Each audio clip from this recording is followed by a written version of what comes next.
नमस्कार, सुप्रभात। आप देख रहे हैं खबर दिल्ली और समय हो चला है दिल्ली की 25 बड़ी खबरों को जानने का। इससे पहले यदि आप वीडियो को लाइक नहीं किए हैं तो लाइक कर दीजिए और चैनल को सब्सक्राइब कर लीजिए। तो आइए एक नजर डालते हैं 25 बड़ी खबरों पर फटाफट अंदाज में। दिल्ली के सीएम श्री स्कूल की दाखिला प्रक्रिया में बदलाव, 13 को एंट्रेंस टेस्ट, कब आएगा एडमिट कार्ड। दिल्ली सरकार ने अपने नए सीएम श्री स्कूल में दाखिले के लिए जारी शेड्यूल में थोड़ा बदलाव किया है। इस बदलाव के तहत एंट्रेंस टेस्ट और संबंधित डेट को लगभग 2 सप्ताह के लिए आगे बढ़ा दिया है। शिक्षा निदेशालय के अनुसार एग्जाम के लिए एडमिट कार्ड अब 10 सितंबर से उपलब्ध होंगे, जबकि कक्षा 6, 7 और 8 के लिए एंट्रेंस टेस्ट 13 सितंबर को आयोजित किया जाएगा। इससे पहले एग्जाम की डेट 6 सितंबर के लिए निर्धारित की गई थी और एडमिट कार्ड 23 अगस्त को जारी किए जाने थे।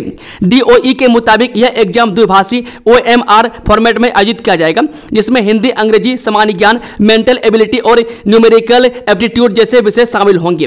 यह एग्जाम 2.5 घंटे का होगा, जिसमें विशेष आवश्यकता वाले बच्चों के लिए अतिरिक्त समय होगा। शिक्षा निदेशालय ने बताया कि चयनित छात्रों की फाइनल लिस्ट 10 सितंबर को प्रकाशित की जाएगी और दाखिला प्रक्रिया सितंबर के मध्य तक पूरी हो जाएगी। दिल्ली में बारिश ने तोड़ा सारे रिकॉर्ड, 2010 के बाद सबसे ज्यादा वर्षा मानसून पिक्चर अभी बाकी है। दिल्ली में इस बार मानसून जमकर बरस रहा है। बारिश ने शहर को इस कदर भिगोया कि औसत आंकड़ों को पीछे छोड़ते हुए 843.1 मिलीमीटर पानी बरस चुका है। यह सामान्य 640.04 मिलीमीटर से करीब 32% ज्यादा है। दिल्ली में 2010 के बाद यह सबसे ज्यादा बारिश है। मौसम विभाग की माने तो अभी भी बारिश का दौर जारी है, यानी आने वाले दिनों में और ज्यादा बारिश की संभावना है। ओल्ड गुरुग्राम मेट्रो के भूमि पूजन संग फर्स्ट फेज का काम शुरू, 15.2 किलोमीटर लाइन पर बनेंगे 14 स्टेशन। जी, ओल्ड गुरुग्राम मेट्रो रूट के पहले चरण के निर्माण कार्य के लिए शुक्रवार को भूमि पूजन किया गया। इस दौरान केंद्रीय मंत्री मनोहर लाल खट्टर और हरियाणा के सीएम नायब सिंह सैनी मंत्रोच्चारण के बीच विधि विधान से भूमि पूजन के बाद मेट्रो का निर्माण शुरू कराया। ओल्ड गुरुग्राम मेट्रो के पहले चरण के तहत 15.2 किलोमीटर लाइन का निर्माण होगा, 14 स्टेशन बनाए जाएंगे। पहले चरण के निर्माण के तहत एक कंपनी को 1277 करोड़ का टेंडर आवंटित किया गया। इसके तहत millennium city centre metro station से लेकर सेक्टर 9 तक मेट्रो स्टेशन तैयार किए जाएंगे। खतरनाक स्तर पर पहुंचा यमुना का पानी, फरीदाबाद की इन बस्तियों में भी संकट। जी हां, यमुना का जल स्तर शुक्रवार को भी 2.5 लाख क्यूसेक बना हुआ है। पानी कम न होने के कारण फरीदाबाद निचले इलाकों में हालात बिगड़े हुए हैं। लोग पूछता पर डेरा डाले हुए हैं और राहत इंतजाम नाकाफी बताए जा रहे हैं। अभी पानी घटने की उम्मीद कम है। इस दौरान यमुना का जल स्तर आसपास के इलाकों के लिए भय का कारण बना हुआ है। आइए जानते हैं यमुना का जल स्तर बढ़ने की वजह से फरीदाबाद में कहां परेशानियों का सामना करना पड़ रहा है। दिवाली छठ पर घर जाना है, दिल्ली से बिहार के लिए चलेंगी ये स्पेशल ट्रेनें, देखें पूरी जानकारी। ये दिवाली और छठ का त्योहारी मौसम नजदीक है और बिहार के लोग अपने घरों की ओर रुख कर रहे हैं। इस बार रेलवे ने यात्रियों की भीड़ को देखते हुए खास इंतजाम किए। नई दिल्ली और आनंद विहार से बिहार के लिए 10 जोड़ी फेस्टिवल स्पेशल ट्रेनें चलेंगी, जो आपके त्योहार को और भी खास बनाएंगी। मैं साथ ही बिहार जाने वाले स्पेशल बसों की व्यवस्था भी आपको घर पहुंचने में मदद करेगी। दिल्ली पुलिस ने निजी एयरलाइन पायलट को किया गिरफ्तार, लाइटर जैसे जासूसी कैमरे से बना रहा था महिला का वीडियो। दिल्ली पुलिस ने गुरुवार को एक 31 वर्षीय निजी एयरलाइन पायलट को एक महिला के आपत्तिजनक वीडियो छिपे जासूसी कैमरे से रिकॉर्ड करने के आरोप में गिरफ्तार किया। दिल्ली पुलिस के बयान के अनुसार गिरफ्तारी दक्षिण पश्चिम जिले के किशनगढ़ थाने की टीम ने की। आरोपी की पहचान उत्तर प्रदेश के आगरा के सिविल लाइन से निवासी मोहित प्रियदर्शी के रूप में हुई है। पुलिस ने उसके कब्जे से एक लाइटर के आकार का उपकरण बरामद किया, जिसमें छिपा कैमरा लगा था। घटना सनी बाजार में हुई, जहां आरोपी ने कथित तौर पर शिकायतकर्ता की सहमति के बिना छिपे कैमरे से वीडियो रिकॉर्ड करने की कोशिश की। पुलिस ने आरोपी के खिलाफ भारतीय न्याय संहिता की धाराओं के तहत मामला दर्ज किया। कादरपुर बांध टूटने से गुरुग्राम के सेक्टर 107 में बाढ़, सोसाइटीज में नजफगढ़ ड्रेन के पानी का कब्जा। जिस सेक्टर 107 की हाउसिंग सोसाइटियों में इन दिनों हालात बेहद खराब है। नजफगढ़ ड्रेन का पानी सोसाइटियों तक पहुंच गया है। इससे निवासियों को बड़ी परेशानी झेलनी पड़ रही है। कादरपुर बांध टूटने का असर तीसरे दिन दिखाई दिया। यहाँ का पानी भी बादशाहपुर ड्रेन के माध्यम से नजफगढ़ ड्रेन तक पहुंच गया है। बता दें कि सेक्टर 107 की ग्लोबल सिलेरियम M3M वुड शेयर सोसाइटीज में कई फुट पानी जमा हो गया। ट्रैक्टर की मदद से लोगों को निकाला जा रहा है। निवासियों का आरोप है कि प्रशासन की तरफ से अभी तक किसी भी तरह का राहत कार्य शुरू करने के लिए कोई मदद नहीं मिली है। गुरुग्राम के अवैध विज्ञापन बैनरों के खिलाफ नगर निगम सख्त, RWA पर कार्रवाई की चेतावनी। नगर निगम गुरुग्राम अब शहर के सेक्टरों के गेटों पर लगे अवैध विज्ञापनों के विरुद्ध सख्ती बरतने जा रहा है। निगम की ओर से किए गए सर्वे में पता चला है कि अधिकांश सेक्टरों के गेटों पर विज्ञापन बोर्ड और बैनर बिना अनुमति के लगाए गए हैं। इससे निगम को प्रतिवर्ष लाखों रुपए का राजस्व नुकसान हो रहा है। निगम अब ऐसे अवैध विज्ञापनों को हटाने के लिए अभियान चलाने की तैयारी में है। बता दें कि नगर निगम अधिकारियों का कहना है कि सेक्टर 1 से लेकर 58 तक HSVP द्वारा बसाए गए खुले सेक्टर हैं। इनमें से ज्यादातर सेक्टरों के मुख्य गेटों पर निजी कंपनियां, दुकानदारों और संस्थाओं के विज्ञापन बोर्ड चिपके हुए हैं। वहीं सेक्टर 59 से 115 तक लाइसेंसी बिल्डरों की सोसाइटियां और कॉलोनियां बसी हुई हैं, जहां अपेक्षाकृत कम अवैध विज्ञापन दिखते हैं। सर्वे में यह साफ हुआ है कि खुले सेक्टरों में अवैध विज्ञापनों की भरमार है। यमुना प्राधिकरण क्षेत्र के 29 गांव बनेंगे आदर्श ग्राम, विकास के कामों पर 350 करोड़ रुपए खर्च करेगा ईडा। यमुना प्राधिकरण क्षेत्र के 29 गांव आदर्श बनेंगे, इसके लिए प्राधिकरण ने तैयारी तेज कर दी है। इनमें सड़क, सीवर, बिजली और डिजिटल लाइब्रेरी समेत अन्य आधुनिक सुविधाएं विकसित की जाएंगी। प्राधिकरण DPR के तहत इन गाँव में काम कराएगा। प्राधिकरण के अधिकारी ने बताया कि ईडा क्षेत्र के 29 गाँव को आदर्श बनाने के लिए DPR तैयार कराई गई थी। इनमें से 9 गाँवों का काम लगभग पूरा हो गया है। हालांकि प्राधिकरण ने अब तक कार्यों की गुणवत्ता की जांच नहीं की। गांव में DPR के तहत ही कार्यों की गुणवत्ता को परखा जाएगा, इसका विवरण मांगा गया। इन सभी गांवों के विकास कार्य पर करीब 350 करोड़ रुपए खर्च करेंगे। अनिल अंबानी और आरकॉम को इस सरकारी बैंक ने घोषित किया फ्रॉड, जानिए क्या है मामला। जो वह शख्स जो कभी दुनिया का छठा सबसे अमीर व्यक्ति था, उसे आज एक के बाद एक बैंक फ्रॉड करार दे रहे हैं। हम बात कर रहे हैं मुकेश अंबानी के भाई अनिल अंबानी की। SBI के बाद एक और सरकारी बैंक ने अनिल अंबानी को फ्रॉड कैटेगरी में डाल दिया। बैंक ऑफ बड़ौदा ने अनिल अंबानी और रिलायंस कम्युनिकेशंस यानी आरकॉम को फ्रॉड घोषित कर दिया। एक एक्सचेंज फाइलिंग से यह जानकारी सामने आई है। वह बैंक ऑफ बड़ौदा ने आरकॉम के दिवाला समाधान प्रक्रिया में जाने से पहले लिए गए लोन्स के मामले में यह एक्शन लिया। इससे अनिल अंबानी और उनकी कंपनियों की मुश्किलें काफी बढ़ गई है। दिल्ली में फिर होने वाली है बारिश, पंजाब में बारिश ने ले ली 43 लोगों की जान। दिल्ली में आज भी बारिश के आसार हैं। इस बीच यमुना का जल स्तर खतरे के निशान के ऊपर है। वहीं पंजाब में आई विनाशकारी बाढ़ में मरने वालों की संख्या 43 हो गई है।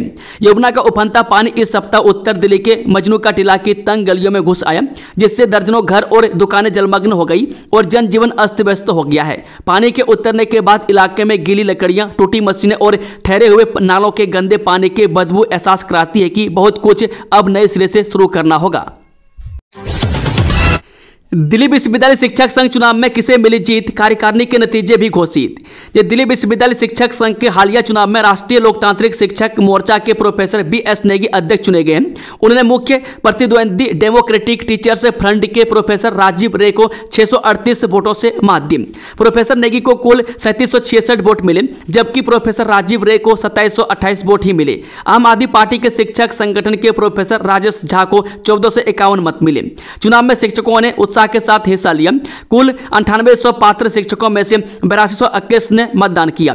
इस तरह 84% शिक्षक मतदान केंद्र पहुंचे। यह आंकड़ा पिछले साल 85.85% से थोड़ा कम है। मतदान सुबह 10 बजे से शाम 5 बजे तक 800 फैकल्टी और सत्यकाम भवन में स्थापित 32 बूथों पर हुआ। दिल्ली के वकील 8 सितंबर से फिर करेंगे हड़ताल, बार एसोसिएशन का ऐलान। दिल्ली में वकील 8 सितंबर से फिर हड़ताल पर जाएंगे, आंदोलन को तेज किया जाएगा। बार एसोसिएशन ने गुरुवार को इसकी जानकारी दी। दिल्ली के जिला बार एसोसिएशन की कोऑर्डिनेशन कमेटी ने बुधवार यानी कि 4 सितंबर को एक आपात बैठक बुलाई और यह फैसला लिया गया। वकील 8 सितंबर से कोर्ट की कार्रवाई का हिस्सा नहीं बनेंगे। इससे पहले दिल्ली के वकीलों ने 22 अगस्त हड़ताल शुरू की थी और 28 अगस्त को केंद्रीय गृह मंत्री अमित शाह के प्रतिनिधि से हुई मुलाकात के बाद इसे खत्म करने का ऐलान किया था।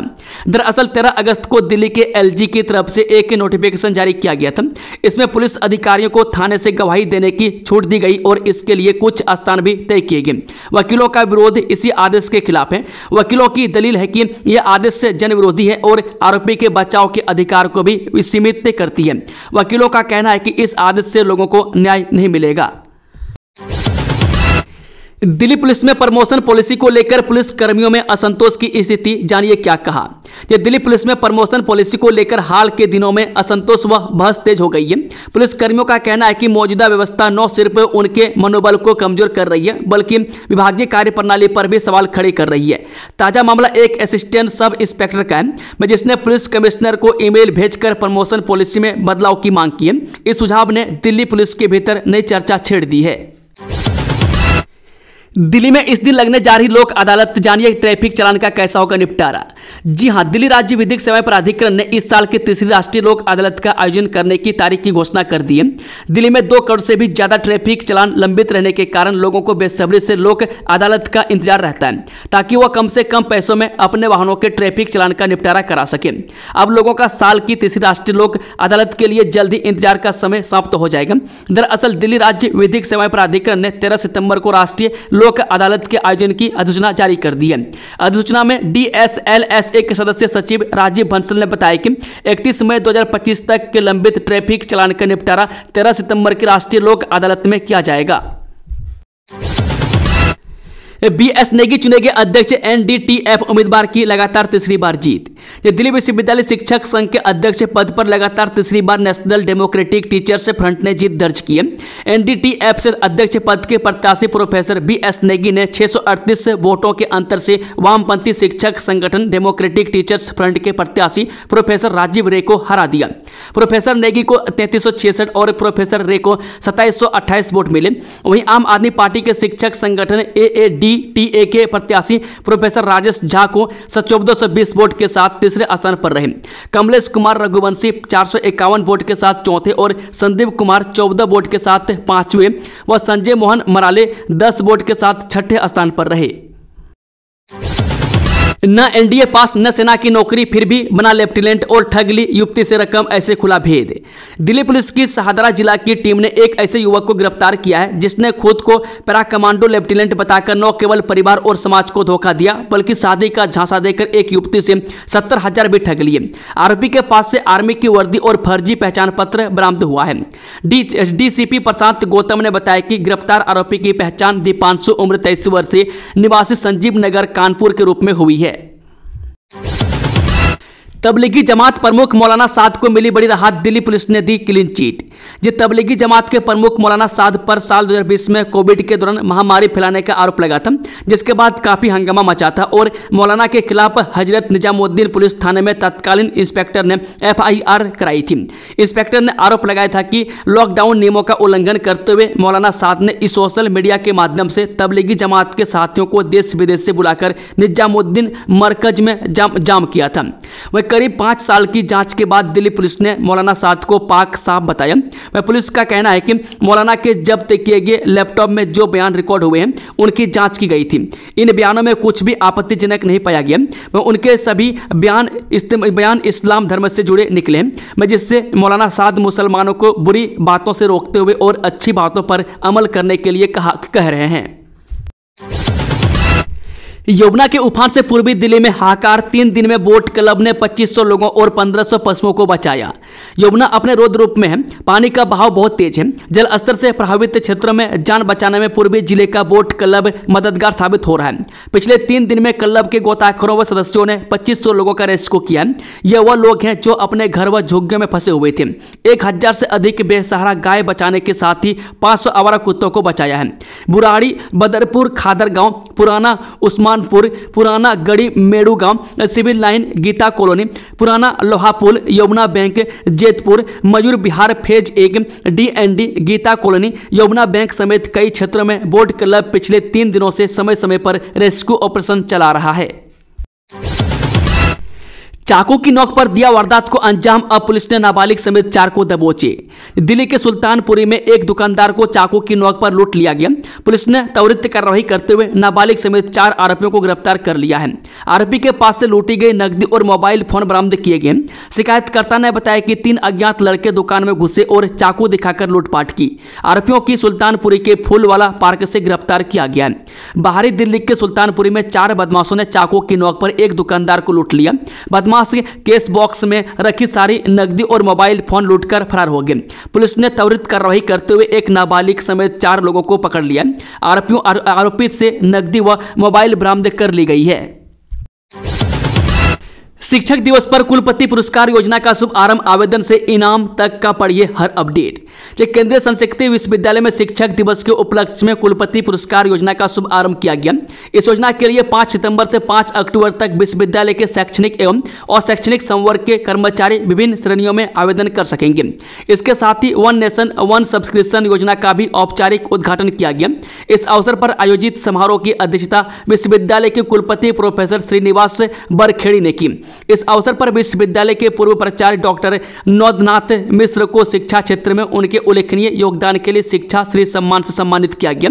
उन्हें 11,000 रुपये नगद, साल, श्रीफल, प्रशस्ति पत्र एवं स्मृति चिन्ह भेंट किए गए। त्योहारों पर दिल्ली वालों की होगी बल्ले बल्ले, जीएसटी कटौती से व्यापार में भारी उछाल की उम्मीद। जी हां, त्योहारी मौसम में जीएसटी दरों में कटौती से दिल्ली के व्यापार में 15% उछाल की उम्मीद है। उद्योग जगत इसे दीपावली का उपहार मान रहा है। व्यापारी प्रधानमंत्री और वित्त मंत्री को बधाई देने की तैयारी कर रहे हैं। थोक व्यापारी इनपुट क्रेडिट को लेकर चिंतित हैं। ऑटो पार्ट्स और वाहन उद्योग में वृद्धि की उम्मीद है। मदर डेयरी उपभोक्ताओं को लाभ देने पर विचार कर रही है। सीएम रेखा गुप्ता ने शुरू किया एनडीएमसी स्कूलों में विकास भी विरासत भी पाठ्यक्रम। दिल्ली की मुख्यमंत्री रेखा गुप्ता ने एनडीएमसी स्कूलों में नए पाठ्यक्रम का अनावरण किया। उन्होंने कहा कि शिक्षकों द्वारा दिए गए संस्कार भारत के भविष्य को आकार देंगे। नए पाठ्यक्रम का उद्देश्य विकास के साथ विरासत को जोड़ना है, जो विद्यार्थियों को आधुनिक ज्ञान के साथ भारतीय संस्कृति से जोड़ेगा। इस पाठ्यक्रम में योग, अंक गणित और प्राचीन ज्ञान को शामिल किया गया है। दिल्ली की सड़कें होंगी अधिक मजबूत, अब पॉलीमर मिक्स से बिटुमिन का होगा इस्तेमाल। जाने क्या है यह तकनीक। दिल्ली सरकार सड़कों को मजबूत बनाने के लिए अब पॉलीमर मिक्स से बिटुमिन का उपयोग करेगी। विशेषज्ञों के अनुसार इससे सड़कों की उम्र बढ़ेगी और वे जल्दी खराब नहीं होंगी। हालांकि निर्माण लागत 25% तक बढ़ जाएगी। लोक निर्माण विभाग ने आदेश जारी कर दिया है। वर्तमान में NHAI भी अपनी सड़कों में इसका उपयोग कर रहा है। बता दें कि बिटुमिन का उपयोग सड़क की ऊपरी परत बनाने के लिए किया जाता है, जो कोलतार और गिट्टी को मिक्स कर बनाता है। नई व्यवस्था के तहत अब पॉलीमर को कारखाने में ही बिटुमेन में मिलाया जाता है। वह कुछ कंपनियां मांग होने पर इसकी आपूर्ति करती है। पहले इसका उपयोग क्रॉसिंग पर मैस्टिक के काम में किया जाता था। हंसराज कॉलेज ने रचा इतिहास, NIRF 2025 की रैंकिंग में हासिल किया देश भर में 3रा स्थान। हंसराज कॉलेज के लिए आज का दिन गर्व का है। कॉलेज ने NIRF 2025 में देश भर में 3रा स्थान हासिल किया है, जो पिछले साल के 12वें स्थान से एक बड़ी छलांग है। प्राचार्य प्रोफेसर रामा ने कहा कि उनका लक्ष्य शिक्षा और संस्कार के क्षेत्र में उत्कृष्टता प्राप्त करना है। उन्होंने इस सफलता को पूरे कॉलेज परिसर की सामूहिक मेहनत और समर्पण का परिणाम बताया। दोस्तों, खबरों का सिलसिला समाप्त होता है। अगर जानकारी पसंद आई तो वीडियो को लाइक, शेयर, चैनल को सब्सक्राइब जरूर से जरूर कर लें। Thank you, all the best. जय हिंद, जय भारत।